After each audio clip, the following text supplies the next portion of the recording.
Je ne peux conserver davantage mon secret, et je me dois de vous le révéler, car mon secret est le secret le plus étrange au monde. Il n'y a pas si longtemps, lors d'une interview donnée à Londres, un journaliste a posé cette question à Albert Schweitzer, éminent docteur et prix Nobel. Docteur, quel est le principal mal des hommes d'aujourd'hui? Cet éminent docteur resta un moment silencieux, analysant le plus finement possible le problème, et répondit « L'être humain ne pense pas ». Voici très brièvement, mais très explicitement, le propos dont je veux vous entretenir maintenant. Si nous examinons notre monde d'aujourd'hui, et sans nier les nombreux problèmes qui accablent les uns et les autres, nous pouvons sans mentir affirmer que ce monde est un véritable âge d'or. Cette prospérité, nous l'avons languie, nous l'avons rêvée, et nous lui avons dévoué nos forces pendant des milliers d'années. Maintenant, nous avons tout oublié, et considérons qu'elle va de soi. Nous, aux États-Unis, sommes particulièrement privilégiés. Nous vivons dans le pays le plus riche qui a jamais existé sur la Terre, un pays qui offre à chacun une foison d'opportunités pour atteindre les sommets de la richesse et de la gloire. Et que voyons-nous? Un gâchis. Prenons 100 hommes, tous âgés de 25 ans, et mettons-les sur la case de départ de la réussite sociale. Laissons le temps passer et retrouvons nos 100 hommes à l'âge de 65 ans. Quel est le bilan? À 25 ans, tous avaient confiance dans leurs forces et dans leurs capacités. Ils désiraient avidement ce succès que tous espèrent. Leurs propos exprimaient ce désir et leurs yeux brillaient de cette lumière si spécifique à ceux qui aspirent à la vie. Leur carrière avançait résolument en avant et la vie était alors un magnifique terrain d'aventure. Maintenant, ils ont atteint 65 ans et voici le bilan. 1 est riche, 4 n'ont aucun souci financier, 5 travaillent encore, 54 ont besoin d'une assistance. Au total, seuls 5 hommes sur les 100 ont réussi. Pourquoi tous ces échecs? Pourquoi l'enthousiasme et l'aspiration de leurs 25 ans n'ont-ils pas abouti? Pourquoi leurs rêves, leurs espoirs et leurs plans sont-ils restés lettres mortes?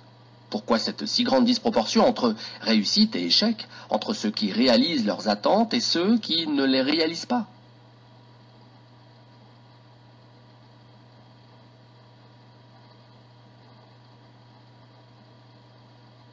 Définition du succès.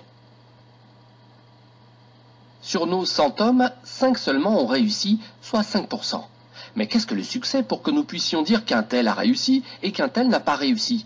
Le succès est la réalisation progressive d'un idéal qui vaut la peine. Lorsqu'un homme travaille dans un but déterminé et sait vers où il avance, sa vie est un succès. Autrement, sa vie est un échec. Le succès est la réalisation progressive d'un idéal qui vaut la peine. Rollo May, un psychiatre réputé, a écrit un livre merveilleux, Man's Search for Himself, ou L'homme à la recherche de lui-même. Dans ce livre, il écrit « Dans notre société, l'opposé du courage n'est pas la poltronnerie, mais la conformité. » Conformité, voilà le drame de notre époque. L'homme n'aspire plus à être lui-même, mais à être l'autre. Il le suit sans savoir pourquoi et sans savoir où il va, réconforté dans la douce idée qu'il fait comme tout le monde. Les statistiques montrent que l'Amérique compte plus de 14 millions de personnes âgées de 65 ans et plus. Or, sur ces 14 millions, environ 13 millions sont des personnes financièrement assistées, car ne disposant pas des revenus suffisants pour assurer leurs besoins minimaux. L'enfant apprend à lire vers l'âge de 7 ans, il apprend à prendre en charge sa vie et souvent à assumer également les charges d'une famille à 25 ans. Il arrive à 65 ans et ne sait pas être financièrement indépendant, alors qu'il réside dans le pays le plus riche que la Terre n'ait jamais connu. Pourquoi? Parce qu'il aspire avant tout à la conformité. Au lieu de s'engager dans le chemin des 5% qui réussissent, son aspiration à faire comme les autres le conduit dans le chemin des 95% qui échouent. D'où vient cette aspiration à la conformité au point de renoncer à toute affirmation de soi? Généralement, ces personnes sont incapables de répondre à cette question. Elles ne savent pas vraiment. En fait, elles sont pieds et mains liés dans les hasards de la vie. Elles sont convaincues qu'elles ne peuvent pas agir sur les événements, que ceux-ci sont gouvernés par des forces extérieures totalement hors de leur contrôle. Elles ont renoncé et se laissent balloter au gré de ces soi-disant forces. Elles se laissent diriger au lieu de se diriger elles-mêmes. Un sondage a été réalisé sur un très grand nombre d'hommes. Parmi les questions qui leur furent posées, une nous intéresse plus particulièrement. Pourquoi travaillez-vous? Pourquoi vous levez-vous tous les matins? 19 personnes sur 20 ne répondirent pas à cette question. 19 personnes sur 20 ne savent pas pourquoi elles travaillent, pourquoi elles se lèvent tous les jours à la même heure. Pour celles qui répondent, le refrain est le même. Tout le monde se lève pour aller travailler. Voilà le moteur de leur vie. Vouloir faire comme tout le monde. Voilà le drame de leur vie. Revenons à notre définition du succès, de l'homme qui réussit. Le seul homme qui réussit est celui qui réalise progressivement un idéal qui vaut la peine. La personne qui a une claire vision de son avenir et œuvre précisément pour réaliser cette vision, cette personne est un gagnant et ne peut pas perdre. Vous voulez des exemples? En voici. Un instituteur qui enseigne à l'école parce qu'il désire apporter des connaissances à l'enfant est un gagnant. Une femme qui s'occupe de sa maison et de ses enfants parce qu'elle désire devenir une épouse et une mère est une gagnante. L'homme qui s'occupe d'une station d'essence parce qu'il rêvait de s'occuper d'une station d'essence est un gagnant. Un vendeur qui aspire à devenir un excellent vendeur et voir l'entreprise qu'il emploie prospérer est un gagnant. Toute personne qui exerce le métier qu'elle désirait précisément exercer est un gagnant. Or, uniquement une personne sur 20 réussit dans cela. Les autres, elles exercent leur métier parce qu'il faut travailler, et non parce qu'elles désiraient ce métier. Sans intérêt personnel, point de véritable concurrence. Nous ne devons pas nous soucier de la concurrence, mais bien plus de savoir créer. Depuis plus de 20 ans, je recherche la clé du devenir des êtres humains. Existe-t-il une clé pour ouvrir la porte de la réussite, même si ce n'est pas une réussite totale? Est-il possible d'assurer la réalisation de son futur dans une large proportion selon ses désirs? Existe-t-il une recette garantissant le succès à quiconque la connaît et sait très exactement comment l'appliquer? À toutes ces questions, la réponse est oui, cette clé, cette recette, je l'ai trouvée.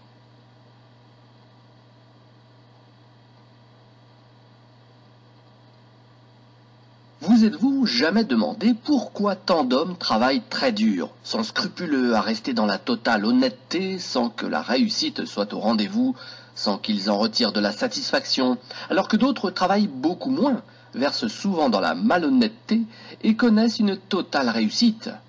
Les dés sont constamment de leur côté. Ils touchent de la poussière et elle devient de l'or. Avez-vous remarqué cette tendance qui veut que le succès entraîne le succès et que l'échec entraîne l'échec? Pourquoi en est-il ainsi? Est-ce une fatalité à laquelle le perdant ne peut échapper? Non. Nulle fatalité, nulle bonne ou mauvaise étoile, simplement le gagnant gagne parce qu'il s'est fixé des buts et le perdant perd parce qu'il ne s'est fixé aucun but. Si vous savez où vous voulez aller, vous y arrivez.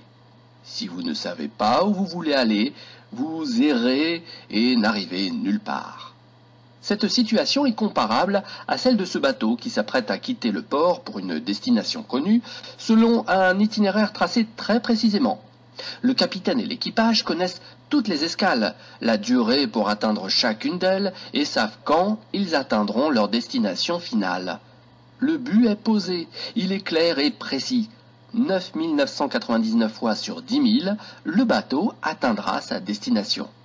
Mais si vous enlevez le capitaine à ce bateau, ou l'équipage, ou vous gardez l'équipage et le capitaine mais vous enlevez le but, la destination, le bateau se mettra en route et advienne que pourra. Vous concédez facilement avec moi que soit le bateau ne réussira même pas à quitter le port, soit, s'il est réussi, il terminera son voyage au fond de l'eau, sur un rocher ou sur une quelconque plage déserte. Sans destination et sans quelqu'un pour le guider, ce bateau ne peut arriver nulle part. La réussite de chacun est à l'image de ce bateau. Prenez par exemple la fonction commerciale.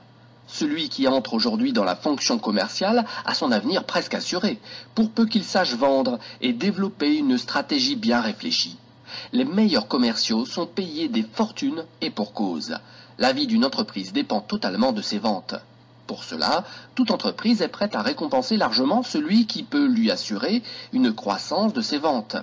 Certains de ces commerciaux ont un véritable talent et sont même capables de vous vendre la lune.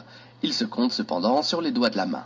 Quelqu'un a fait remarquer que la race humaine était programmée non pour empêcher le fort de gagner, mais pour empêcher le faible de perdre. Cette singularité est remarquable en temps de guerre, lors du déplacement des convois.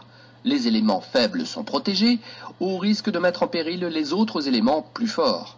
L'économie américaine est aujourd'hui pénalisée par cette même constante, fonctionnant au ralenti afin de protéger ses citoyens les plus faibles, à l'instar des véhicules rapides du convoi forcés de réduire leur vitesse pour permettre aux véhicules plus lents de rester avec le convoi. Elle s'inquiète des plus défavorisés et leur fournit un filet de sécurité suffisant pour permettre à tous, même ceux démunis de toute intelligence et de tout talent, de vivre correctement et de fonder une famille. Cette sécurité est cependant minimale. Certains peuvent s'en suffire, mais pour les autres qui aspirent à une meilleure vie, qui visent plus haut, elle est insuffisante. Si vous le voulez bien, revenons à ce secret le plus étrange au monde que je veux vous révéler. Pourquoi les hommes armés d'un but réussissent-ils dans la vie et que ceux vides de tout but échouent? La réponse à cette question est fondamentale et, pour celui qui la comprend dans toute sa signification et toutes ses conséquences, elle peut changer radicalement et immédiatement sa vie. Cette vérité est si forte et si éclatante qu'elle éclaircit les avenirs les plus sombres et les cieux les plus couverts. Elle chasse tous les nuages et pose pour toujours le sceau de la bonne chance sur celui qui l'adopte, la fait sienne. Tous vos désirs se réalisent subitement, sans les problèmes, les inquiétudes et les anxiétés qui minaient vos forces jusqu'à présent. Vos doutes et vos craintes appartiennent bel et bien au passé. Voici cette clé du succès et de l'échec. Nous réalisons ce à quoi nous pensons. Répétez plus fort. Nous réalisons ce à quoi nous pensons. Notre histoire a connu de nombreux sages, enseignants, philosophes et prophètes qui se sont affrontés sur diverses idées, mais jamais sur celle-ci. Tous, sans exception, s'accordent sur l'influence des pensées dans la réalisation de la vie de l'homme. Marcus Aurelius, grand empereur romain, a dit « La vie d'un homme est forgée par ses pensées ». Disraeli a dit « Tout arrive à celui qui sait attendre.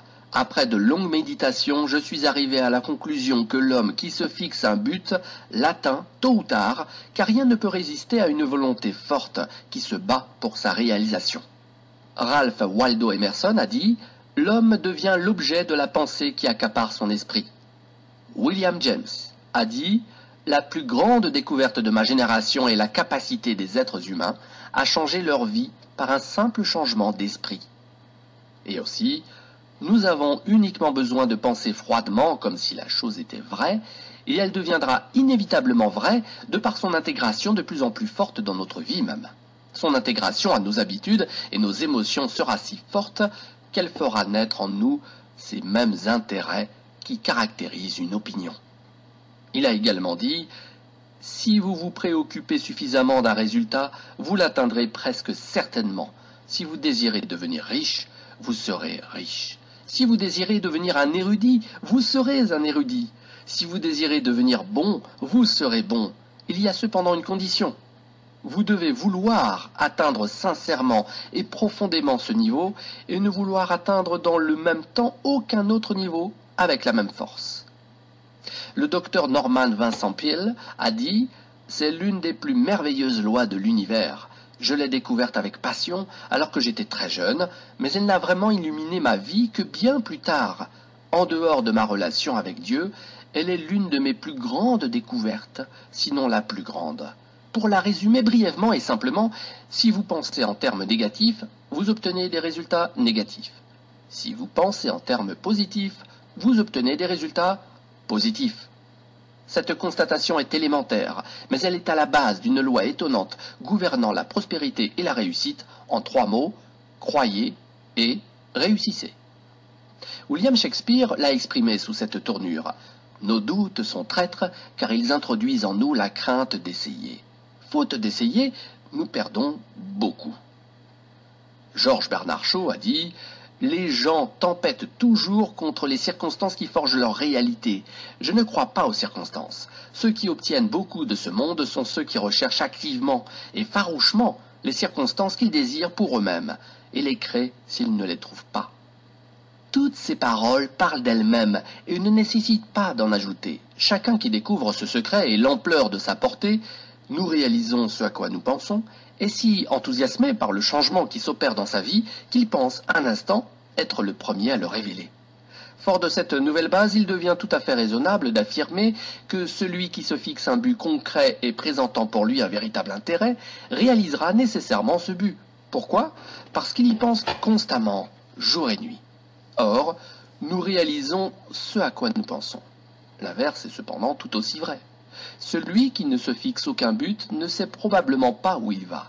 Ne sachant pas où il va, ses pensées ne sont que confusion, inquiétude et crainte. Lui aussi réalisera ses pensées et sa vie deviendra une vie de frustration, de crainte, d'anxiété et d'inquiétude. Puisqu'il ne pensait à rien, il devient ce rien.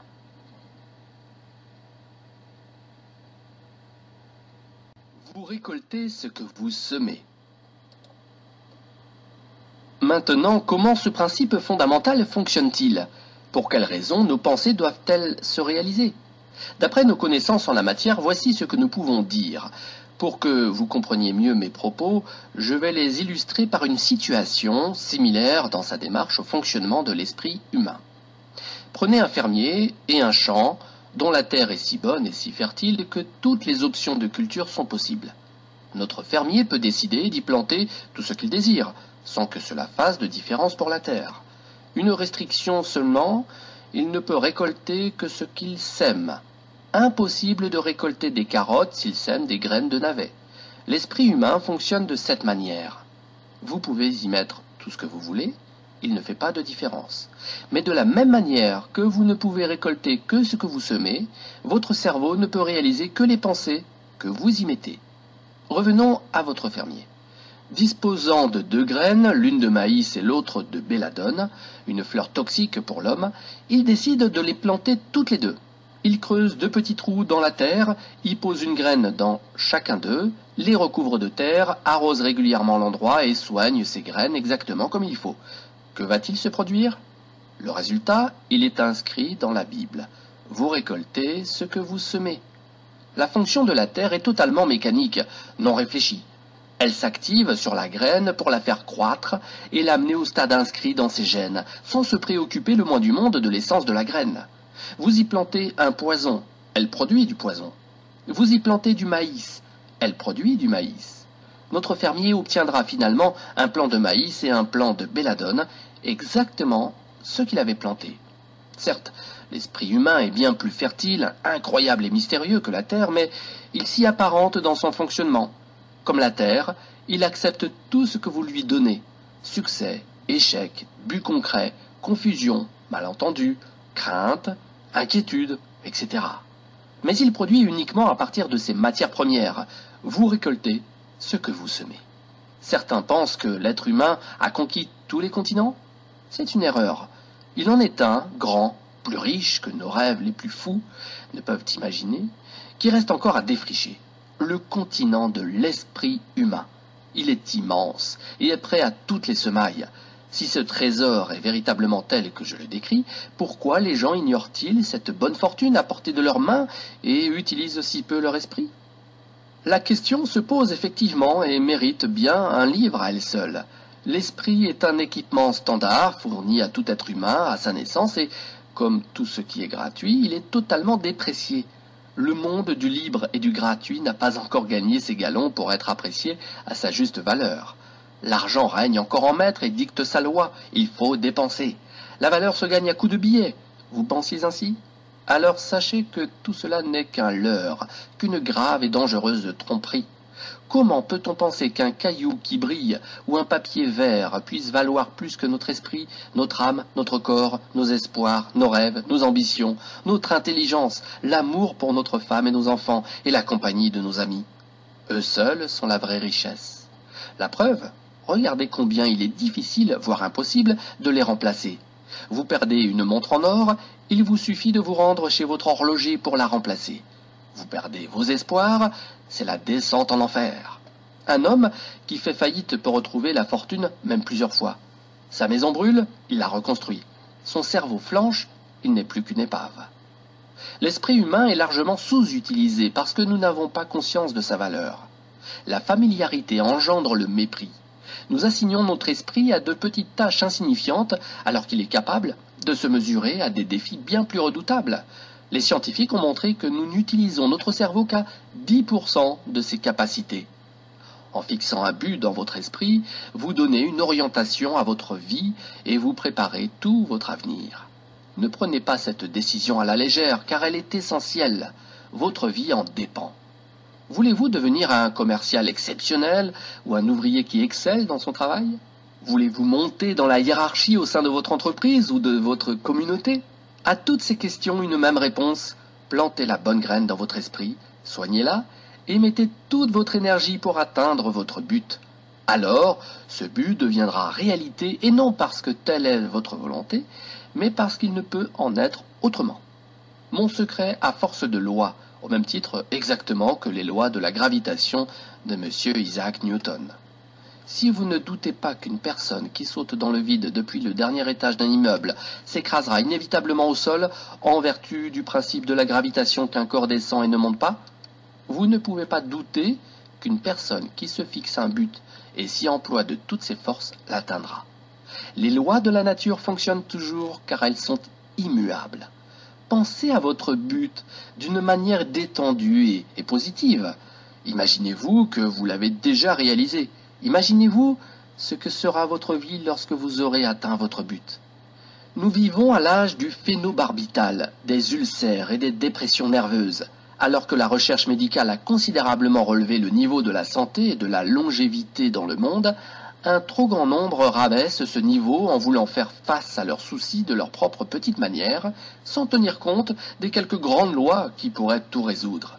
Ces drames, nous en sommes les responsables directs car nous abritons les pensées qui les provoquent. Nous sommes le reflet de nos pensées, nous sommes ce que nous sommes puisque c'est exactement là où nous voulions être. Certains ne veulent pas admettre cette vérité, mais il n'en demeure pas moins que c'est la vérité.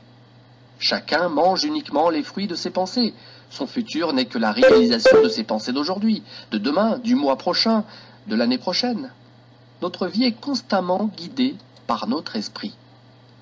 Alors que je traversais l'Arizona en voiture, je vis l'un de ces véhicules monstrueux utilisés dans la construction, se traînant à quelques 50 km à l'heure sous la charge de quelques 20 tonnes de saleté.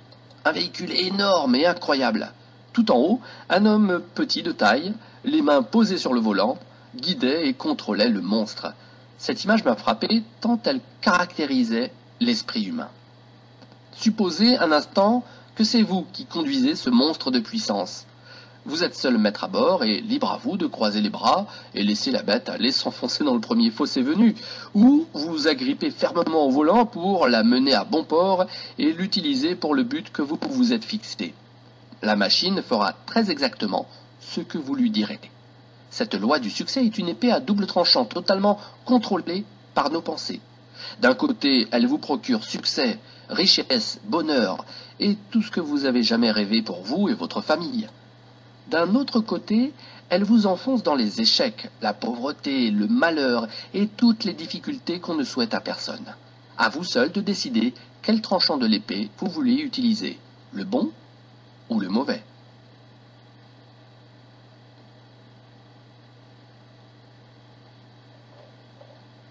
Il était une fois un homme qui ne saurait... Nous devenons ce à quoi nous pensons. C'est le secret le plus étrange au monde. Pourquoi est-il étrange et pourquoi est-il un secret? En fait, ce n'est pas du tout un secret puisqu'il était déjà connu des premiers sages et apparaît à plusieurs reprises dans la Bible. Il a été cependant si peu appris et si peu compris qu'il mérite son nom de secret et son qualificatif d'étrange. Je ne crois pas me tromper en affirmant que si vous vous rendez dans la principale artère de votre ville et demandez à chacun que vous rencontrez quel est le secret du succès, tout au plus une personne dans tout un mois vous répondra « mon secret ». Ce secret n'a cependant de valeur que pour celui qui le comprend et l'applique. À partir de ce moment, sa vie change radicalement et avec elle la vie de tous ceux qui l'entourent, sa famille, ses employés, ses associés et ses amis. La vie doit être vécue comme une aventure passionnante et non comme un fardeau qui vous gêne tant que vous ne demandez qu'à en être débarrassé. Nous devons œuvrer pour qu'elle soit une source de joie et non une source d'ennui. Nous devons être contents de sortir du lit le matin, contents de nous rendre au travail et non rechigner à l'un et à l'autre. Lors de l'un de ses discours, George Patterson, rédacteur en chef du quotidien Toledo Daily Blade, a conclu dans ces mots que je n'ai jamais oubliés. Toutes ces années dans le journalisme m'ont convaincu de plusieurs choses. 1. Que les gens sont fondamentalement bons. 2. Que nous venons de quelque part et nous nous dirigeons vers quelque part. À nous de vivre au mieux ce passage. L'architecte de l'univers n'a pas construit un escalier ne menant nulle part.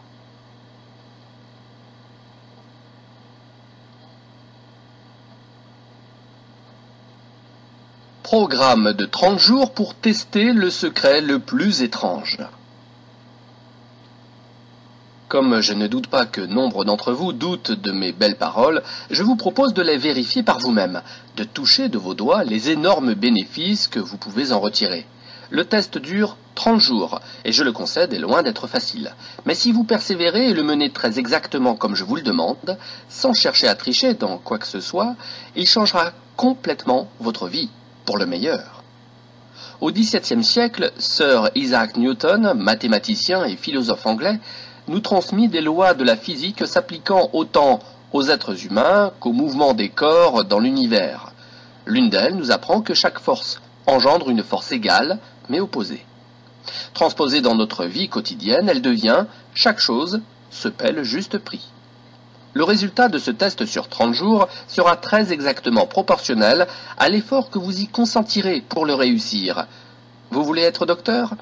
Vous devez y consacrer de longues années d'études difficiles. Vous voulez réussir à vendre ? Attention, ne pensez pas que ce talent n'est nécessaire qu'à celui qui désire vendre des radiateurs ou des parapluies. Nous y faisons constamment appel, que ce soit pour convaincre notre famille de nos idées, convaincre l'école de nos enfants de notre système éducatif, convaincre nos enfants d'être honnêtes dans la vie, convaincre nos employés de donner davantage d'eux-mêmes, car convaincre, c'est vendre. Changer sa vie pour une vie meilleure se paie également. Quel en est le prix ? D'abord, vous devez comprendre et être convaincu, au plus profond de vos sens et de votre intellect, que celui qui contrôle ses pensées contrôle sa vie. Vous devez être totalement convaincu que on ne récolte que ce que l'on sème. Ensuite, vous devez enlever toutes les entraves qui empêchent votre esprit de s'élever, d'exprimer toute sa puissance, conformément au plan divin qui en a voulu ainsi. Vous devez prendre conscience que vos limitations n'existent qu'en vous, alors que les opportunités de réussir sont en fait tellement nombreuses qu'il est difficile d'y croire. Vous devez vous libérer des chaînes, de la mesquinerie et des préjugés. Ceci fait, vous devez vous efforcer d'aborder tous vos problèmes sous un aspect positif. Fixez-vous un objectif et laissez votre merveilleux esprit y penser sous tous les angles possibles. Laissez votre imagination spéculer librement sur les solutions possibles. Refusez de croire qu'il puisse avoir des circonstances suffisamment fortes pour s'opposer à l'accomplissement de votre but. Dès que le chemin est clairement tracé dans votre esprit, agissez promptement et résolument. Imaginez-vous alors que vous vous trouvez au milieu de votre propre mine de diamants, comme Russell H. Conwell l'a suggéré. Ces points établis, mettez de côté au moins 10% de votre salaire et sachez que, quel que soit votre emploi actuel, toutes les portes de la réussite vous sont ouvertes, si seulement vous acceptez d'en payer le juste prix. Récapitulons tous les points importants que nous venons de voir. Ces points qui sont le prix à payer pour réaliser cette vie merveilleuse qui attend chacun de nous. Le cadeau est si beau qu'il mérite largement ce prix. 1. Nous devons ce à quoi nous pensons. 2. Donner libre cours à notre imagination pour permettre à l'esprit de dépasser ses limites. 3. S'armer de courage pour se concentrer uniquement sur le but fixé chaque jour. 4. Économiser 10% de notre salaire. Les idées n'ont de valeur que si elles sont concrétisées par des actions. Nous allons maintenant voir plus en détail ce programme de test sur 30 jours. Peut-être que vous ne le réussirez pas la première fois, mais vous n'avez strictement rien à perdre à essayer. Au contraire, vous allez très certainement y gagner. Bien que chaque individu soit unique, nous pouvons affirmer sans nous tromper que tous les individus aspirent à quelque chose et redoutent quelque chose. Pour commencer, écrivez la chose que vous convoitez le plus. C'est peut-être l'argent, soit que vous vouliez doubler vos revenus, soit que vous vouliez obtenir un gain spécifique. Ce peut être une belle maison, la réussite professionnelle, un titre honorifique, l'harmonie au sein de la famille ou tout autre désir. Toute personne équilibrée désire quelque chose plus particulièrement et c'est cette chose que je vous demande maintenant d'écrire. Ce doit être un but simple et clairement défini. Nul besoin de montrer le papier à qui que ce soit, mais vous devez l'avoir constamment avec vous pour pouvoir le regarder plusieurs fois par jour. Pensez-y dès que vous vous réveillez, d'une manière gaie, détendue et positive. Vous avez ainsi déjà un travail à faire pour la journée et ne serez pas tenté de paresser au lit. Plus, vous vous donnez une raison de vivre. À chaque pause dans la journée, à chaque instant de libre, prenez votre bout de papier et lisez-y le but que vous vous êtes fixé. Faites de même le soir, juste avant de vous endormir. À chaque fois, rappelez-vous que vous devez absolument atteindre ce but. Jour après jour, vous réaliserez alors que vous vous rapprochez effectivement de ce but. En fait, le moment même où vous l'avez écrit et avez commencé à y penser, déjà vous aviez atteint votre but. À chacun de vos pas, regardez la richesse et l'abondance qui vous entourent et dites-vous que vous y avez droit, au même titre que toute autre créature vivante. Tout peut être à vous si seulement vous le demandez. Abordons maintenant la partie la plus difficile car requérant l'adoption de ce qui est probablement une nouvelle habitude. Or, nous le savons bien, prendre de nouvelles habitudes requiert beaucoup d'énergie et du temps, tant les obstacles sont importants. Cependant, une fois que cette habitude est formée et bien ancrée en vous, elle vous accompagnera pour le reste de votre vie. Cessez de penser à ce qui suscite la crainte et la peur en vous. Pour cela, soyez à l'écoute de vous-même. Dès qu'une pensée ombrageuse ou négative s'insinue dans votre conscience, remplacez-la au plus vite par une image mentale positive et agréable de votre but. Au début, vous ne réussirez probablement pas à amener cette image positive et resterez submergé par vos images négatives. Ne désespérez pas, cette difficulté n'est pas expressément vôtre. L'homme a été ainsi créé que naturellement il est plus enclin à penser négativement que positivement. C'est pourquoi seulement 5% réussissent. À vous et vous seul de faire partie de ces quelques privilégiés. Vous avez 30 jours pour apprendre à être le maître de vos pensées, à être capable de rejeter toute pensée étrangère pour ne laisser entrer que les pensées que vous désirez. Si vous le pouvez, essayez de viser plus haut même. Ne vous suffisez pas de cette humeur gaie et de cette appréciation positive. Donnez le maximum de vous-même pendant ces 30 jours. Dépensez-vous sans compter, fort de la conviction que plus vous donnez, plus vous recevez. À la seconde même où vous vous fixez un but, déjà vous avez gagné la partie. Vous appartenez déjà à cette petite catégorie de privilégiés qui savent où ils se dirigent dans la vie. Sur 100 personnes, vous vous situez parmi les 5 premiers. Ne vous préoccupez pas exagérément sur la manière d'atteindre votre but. Laissez ce souci à une puissance bien supérieure à la vôtre. Employez-vous uniquement à avoir une claire et précise idée de votre but et les réponses vous arriveront en temps et en lieu voulu. Rappelez-vous ces mots. Mettez-les constamment devant vos yeux pendant ce mois de test. Demandez et vous recevrez. Recherchez et vous trouverez. Frappez à la porte et elle s'ouvrira. Celui qui demande reçoit. Celui qui cherche trouve. Celui qui frappe à la porte la verra s'ouvrir. Voilà, c'est aussi simple et merveilleux que cela. C'est même si simple que pour nous, qui vivons dans un monde apparemment compliqué, nous ne pouvons pas admettre que la réussite puisse se ramener uniquement à la définition d'un but et la foi dans sa réalisation. Vous avez 30 jours pour vous prouver le contraire. Vous vendez ? Mettez-y toute votre ardeur, mais sans agitation ni précipitation incontrôlée. Votre action doit être calme, confortée par la joie de celui qui sait que le temps bien employé lui procurera avec abondance ce qu'il attend et désire. Si vous êtes une femme au foyer, consacrez ces 30 jours à votre maison et à votre famille sans penser recevoir quoi que ce soit en retour. Vous serez stupéfié de voir comment votre vie s'améliorera. Quel que soit votre travail, exécutez-le comme jamais vous ne l'avez fait jusqu'à présent. Si pendant ce même temps vous gardez constamment en tête votre but ou le lisez sur la note que vous avez écrite, vous verrez votre vie changer de jour en jour, à votre grand étonnement et émerveillement. Dorothy Abrams, rédactrice et auteure de renom, a expérimenté ce secret pour elle-même et raconte son expérience à la fin de son livre Wake Up and Live, Réveille-toi et vis. Toute sa philosophie se résume à ces quelques mots.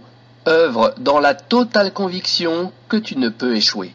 Pour avoir mis en application sa philosophie avec sincérité et foi, Dorothy Abrams va maintenant de succès en succès. Si vous voulez réussir votre test sur 30 jours, surtout ne commencez pas sur un coup de tête, mais uniquement après une décision mûrie et réfléchie pour ne pas abandonner au premier obstacle, à la première déconvenue. La persistance est exigée, et point de persistance sans foi. Pour continuer une action qui n'apporte pas immédiatement les résultats escomptés, la foi dans la réussite finale est indispensable. Si vous échouez pendant ces 30 jours, et j'entends par là que vous réalisez soudainement que vous êtes accablé de pensées négatives, remettez les compteurs à zéro et recommencez. Effacez ces mauvaises idées, attendez que les pensées positives reviennent à votre esprit, et à partir de là, commencez une nouvelle période de 30 jours. Un nouveau comportement ne peut pas prendre la force d'une habitude en 1 ou quelques jours.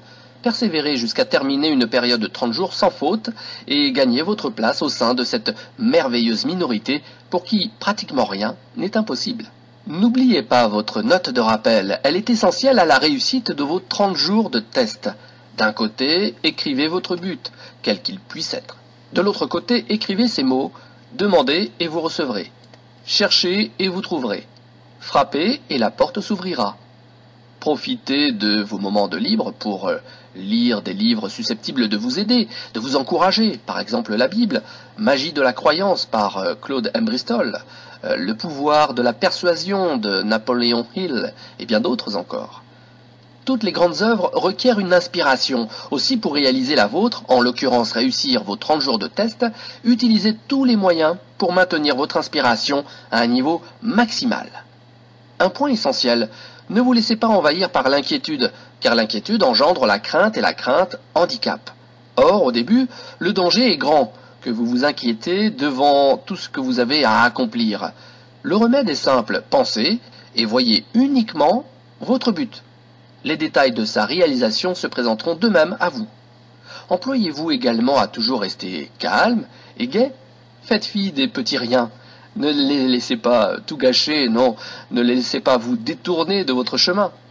Face à la difficulté de réussir ces 30 jours de test, certains en viendront à désespérer pour finalement se résoudre. « À quoi bon tous ces tracas ?» diront-ils. Ces personnes doivent réaliser qu'elles n'ont pas d'alternative. C'est cela ou l'échec. Préférez-vous rester un individu médiocre? Préférez-vous vivre dans les soucis, la crainte et la frustration? N'oubliez pas que vous récoltez ce que vous semez. Si vous semez des pensées négatives, vous récoltez la négativité. Si vous semez des pensées positives, vous récoltez la gaieté, la réussite et la positivité. Maintenant, le temps passant, vous allez probablement oublier tout ce que vous venez d'entendre. Pour garder ce souvenir bien vivant, relisez plusieurs fois ce livre. Pensez sans cesse à ce que vous devez faire pour que cela devienne une véritable habitude. Réunissez régulièrement votre famille pour, tous ensemble, lire mon propos. La plupart des hommes affirment haut et fort vouloir faire de l'argent. Les seuls qui font de l'argent sont ceux qui travaillent à l'hôtel des monnaies. Les autres ne peuvent que gagner de l'argent. Cette différence échappe à beaucoup, d'où leur échec. Ils ne recherchent rien, n'offrent rien. Cela n'est pas et ne sera jamais la bonne manière pour gagner de l'argent. Nulle autre alternative que celle de fournir des services ou des produits nécessaires et utiles. En échange de ces produits et services, d'autres donnent de leur argent. La simple loi mathématique nous apprend alors que l'importance de ce retour financier est directement proportionnelle à l'importance des services. Le succès n'est pas le résultat, mais la cause d'un afflux d'argent, et il est directement proportionnel à notre service. La plupart des personnes pensent exactement l'inverse, que seul celui qui a déjà gagné beaucoup d'argent peut clamer « j'ai réussi ». Qu'elles réfléchissent et constatent leur erreur. L'argent découle forcément du succès, et non le succès de l'argent. Revenez à l'époque du chauffage au bois et supposez qu'un homme s'assoie devant son chauffage et lui dise « chauffe et uniquement ensuite je t'ajoute du bois ». Stupide, n'est-ce pas? Mais savez-vous combien d'hommes et de femmes agissent exactement à l'instar de ce sot pour leur propre vie? Des millions. De la même manière que nous devons mettre de l'essence si nous voulons que la voiture avance, nous devons fournir d'abord un service et uniquement ensuite pouvons-nous espérer une entrée d'argent. Notre souci premier ne doit pas être l'argent mais le service. Occupez-vous seulement à construire, travailler, rêver et créer. La prospérité et l'abondance viendront d'elles-mêmes en leur temps. La prospérité est fondée sur la loi de l'échange mutuel, stipulant que toute personne qui contribue à la prospérité connaît à son tour la prospérité. Celle-ci proviendra soit des bénéficiaires directs de son service, soit d'autres personnes, mais forcément elle lui arrivera. Chaque action génère une action égale et opposée. Pendant votre période de 30 jours, rappelez-vous que votre succès dépend directement de la qualité et de la quantité de votre service. Comment les mesurer ? Par la quantité d'argent que vous recevez en contrepartie. Personne ne peut devenir riche sans enrichir d'autres. Une loi ne souffre d'aucune exception. Pensez à tous les métiers que vous trouvez dans une ville et essayez d'évaluer la quantité de services de chacun. Exercice très intéressant, n'est-ce pas ? Certains évoluent dans le domaine spirituel, tels les ministres, les religieux et autres personnes qui dévouent envers les autres, et elles aussi reçoivent en proportion de leurs services. Si vous avez compris cette loi, vous pouvez aisément fixer votre propre fortune. Vous voulez davantage ? Offrez davantage. Vous voulez moins ?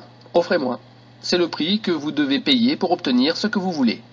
Si vous pensez pouvoir vous enrichir en trompant d'autres, vous allez rapidement déchanter. Vous récoltez ce que vous semez, comme vous respirez ce que vous avez expulsé.